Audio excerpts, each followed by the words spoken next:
எனக்கு அன்பான தேவ ஜனங்களே, கர்த்தருடைய நாமம் மகிமைப்படுவதாக. கர்த்தருக்கு மகிமை உண்டாகட்டும்.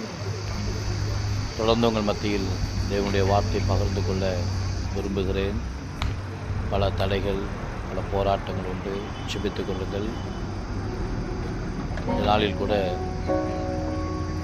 இயேசுவை பார்ப்பதற்கு நாம் தகுதியற்றவர்கள். இயேசுவோடு பேசுவதற்கு நாம் தகுதியற்றவர்கள். ஆனால் ஆண்டவர் சொல்லுகிறார், நான் உன்னை ஒரு தகுதி உள்ளவனாய் பார்க்கிறேன்.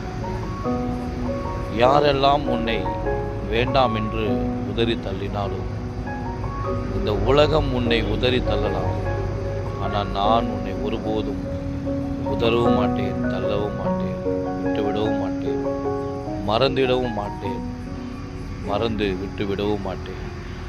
எப்பொழுதுமே நான் உன்னோடு கூடவே இருக்கிறேன் என்று ஆண்டவர் சொல்லுகிறார். வேதத்தில் வாசிக்கிறோம், நீ தண்ணீர்கள் கடக்கும் போதும் உன்னோடு கூட இருக்கிறேன், நான் ஆறுகளை கடக்கும் போதும் நான் உன்னோடு கூட இருக்கிறேன் என்று வேதத்தில் வாசிக்கிறோம். இன்றைக்கு பல நேரங்களில் பலவிதமான சூழ்நிலைகளை நாம் கடந்து கொண்டிருக்கிறோம். கடக்க முடியாத சூழ்நிலையை கூட கடந்து கொண்டிருக்கிறோம். தேவச்சனங்களே, வேதம் சொல்லுகிறது, நீ தண்ணீரை போல பிரச்சனையை கடந்து போனாலும் நான் உன்னோடு கூட இருக்கிறேன். நீ ஆறுகளை கடக்கும் போதும் உன்னோடு கூட இருக்கிறேன். தேவச்சனங்களே, நாம் எந்த நிலையை கடந்து போனாலும் நம்மளை விட்டு கடந்து போகாத ஒரே ஒருவர் இயேசு கிறிஸ்து ஒருவர் தான். இந்த சிறு செய்தியை உங்கள் மத்தியில் கொடுக்கும்படி தேவன் செய்த பிரதான கிருபைக்கு தேவனை துதிக்கிறேன். தொடர்ந்து கர்த்தர் உங்களை ஆசீர்வதிப்பாராக. ஆமென்.